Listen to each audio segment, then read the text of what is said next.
ಸರೋಜಾ, ಬಡ್ಡಿ ದುಡ್ಡು ಕೊಡಕ್ಕಾದ್ರೂ ಬರ್ಬೇಕಾನೆ ಮನೆ ಹತ್ರಕ್ಕೆ.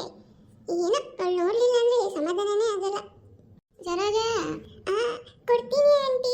ಅಯ್ಯೋ ನಿಮ್ಗೂ ಕೊಡ್ತೀನಿ. ಮನೆ ಹತ್ರ ಯಾರೋ ಬಂದಿದ್ದಾರೆ, ಇರಿ ಫೋನ್ ಮಾಡ್ತೀನಿ ನಿಮ್ಗೆ ಆಮೇಲೆ.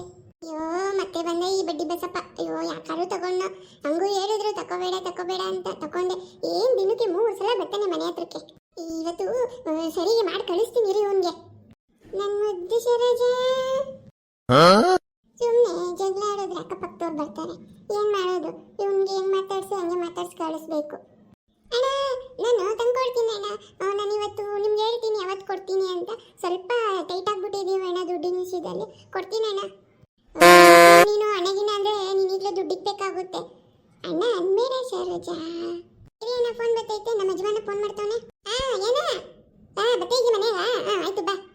ಆಚೆ ಮಟನ್ ತಿಂತಿದ್ನಿ. ಆಯ್ತು ಬಾ ತಕೋ ಬಾ ಮನೆನ. ಸರೋಜಾ ಬಂದ್ಬಿಡು ಸರೋಜಾ ಮನೆ ಹತ್ರಕ್ಕೆ. ಬಡ್ಡಿ ದುಡ್ಡು ತಕೊಂಡು ಏನು? ಸರಿ ಕಣಣ್ಣ, ದುಡ್ಡು ಅರೇಂಜ್ ಆಗಿದ್ದ ತಕ್ಷಣ ತಗೊಬಂದು ಕೊಡ್ತೀನಿ.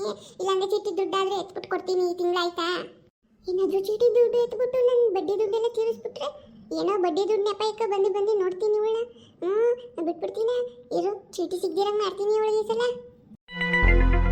ಯಾಕೆ ಸರೋಜಾ ಬಡ್ಡಿ ದುಡ್ಡು ಕೊಟ್ಟಿಲ್ವ ಇನ್ನ ನೀನು? ಹೇಗೋ ನಿಮಗೆ ಗೊತ್ತಿಲ್ವಕ್ಕ, ನಾವು ತರ ಸಂಬಳದಲ್ಲಿ ಇರಲಿಲ್ಲ ಅಲ್ಲ. 6-3 ಆಯ್ತತೆ. ಇನ್ನೆಲ್ಲಿಂದ ನಂಗೆ ಕಟ್ಟೋದು? ಎತ್ತಿಕತ್ತೀನಿ ಕಟ್ಟೋಣ ಅಂತ ಏನೋ ಒಂದೊಂದು ನೆಪ ಬಂದ್ಬಿಡುತ್ತಕ್ಕ. ಈ ಸಲ ಚೀಟಿ ದುಡ್ಡು ಎತ್ತಬೇಕಕ್ಕ.